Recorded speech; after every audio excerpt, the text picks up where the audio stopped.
Hague میں قائم بین الاقوامی عدالت انصاف ICJ اس وقت سرخیوں میں ہے جب غزہ میں اسرائیل کی فوجی مہم اپنے 100ویں روز سے گزر رہی ہے۔ عدالت کے سامنے ایک مقدمہ جو کہ جنوبی افریقہ کی طرف سے دائر کیا گیا تھا، جس میں فلسطینی عوام جنہیں 1948 میں اسرائیل کے قیام کے بعد سے جبری طور پر بے گھر کیا گیا اور ان کے حق خود ارادیت سے محروم رکھا گیا اور اس کے بعد سے جبر اور قبضے کا نشانہ بنایا گیا ہے۔ واضح طور پر جنوبی افریقہ نے عالمی عدالت سے مطالبہ کیا تھا کہ وہ یہ معلوم کرے کہ اسرائیل نے نسل کشی پر پابندی کی کھلم کھلا خلاف ورزی کی ہے، جو شاید تمام بین الاقوامی قوانین میں سب سے زیادہ اہمیت کی حامل اصطلاح ہے اور اسرائیل کے لیے خاص طور پر اس کی گونج ہے، اور اس کا اہم مقصد اسرائیل کو غزہ میں اپنی فوجی کارروائیاں بند کرنے کا حکم دیا جائے۔ اس بات سے انکار نہیں کیا جا سکتا کہ آج غزہ میں ایک شدید اور دل دہلا دینے والا کے طور پر پیش کیا تھا۔ سماعت کے دوران اسرائیل نے دلیل دی ہے کہ عارضی اقدامات تلوار نہیں بلکہ ڈھال ہونے چاہیے اور اسے اسرائیلی یرغمالیوں کو بچانے کی کوشش بند کرنے اور حماس کی مزید حملے کرنے کی صلاحیت کو بے اثر کرنے 2023 کے آخر تک غزہ میں ہلاکتوں کی مجموعی تعداد 20,000 شہریوں اور جنگجوؤں سے تجاوز کر گئی تھی اور اب تک 52,000 سے زیادہ افراد زخمی ہو چکے ہیں۔ زخمیوں اور ہلاک ہونے والوں میں اکثریت خواتین اور بچوں کی ہے۔ غزہ کے 80% سے زیادہ باشندے اندرون ملک بے گھر ہو چکے ہیں۔ فوجی حملوں کے جاری خطرے کے علاوہ آبادی کا زیادہ تر حصہ اب بیماری اور بھوک کا سامنا کر رہا ہے۔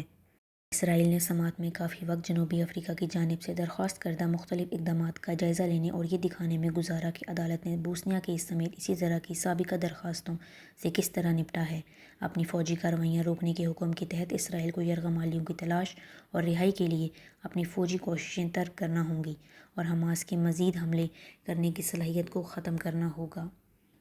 اسرائیل کے مطابق انہوں نے اپنے دفاع کے بنیادی حق کا استعمال کیا ہے، جس میں جنوبی افریقہ کے پروفیسر وان لو کا 2005 میں دیا گیا بیان بھی شامل ہے،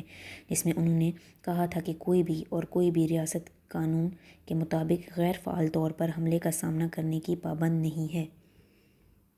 جنوبی افریقہ نے استدلال کیا کہ بین الاقوامی قانون کے تحت اپنے دفاع کا حق ان حالات میں لاگو نہیں ہوتا ہے اور 2005 میں اسرائیل کے انخلا کے باوجود اسرائیل کے پاس غزہ پر جارحانہ قبضے کے قانون کے لیے کافی کنٹرول ہے۔ ایک مختلف قانونی فریم ورک اسرائیل نے یہ دعویٰ نہیں کیا کہ وہ اپنے اور اپنے شہریوں کا دفاع کرنے کا حق نسل کشی کے جواز یا عذر فراہم کرتا ہے، بلکہ یہ کہ غزہ میں فوجی کارروائیاں بند کرنے کا حکم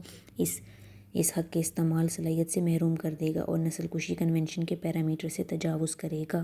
جمعے کے روز ہیگ میں واقع بین الاقوامی عدالت انصاف نے، جو اقوام متحدہ کے 6 اہم حصوں میں سے ایک ہے، پایا کہ اسرائیل کو اپنی مسلح افواج کی جانب سے نسل کشی کے تشدد کو روکنے کے لیے اقدامات کرنا ہوں گے۔ نسل کشی کی ترغیب کو روکنا اور سزا دینا اور اس بات کو یقینی بنائیں کہ غزہ کو انسانی امداد میں اضافہ کیا جائے۔ جنوبی افریقہ نے اسرائیل پر غزہ میں فلسطینیوں کی نسل کشی کا الزام عائد کیا تھا، جو حماس کے 7 اکتوبر کے دہشت گرد حملے کے جواب میں شروع ہونے والی جنگ کے دوران شروع ہوئی تھی۔ ملی عدالت کا کہنا تھا کہ کم از کم جنوبی افریقہ کی جانب سے غزہ میں اسرائیل کی جانب سے کیے جانے والے کچھ اقدامات اور کوتاہیوں نسل کشی کنونشن کی شقوں کے دائرے میں آنے کی صلاحیت رکھتی ہیں۔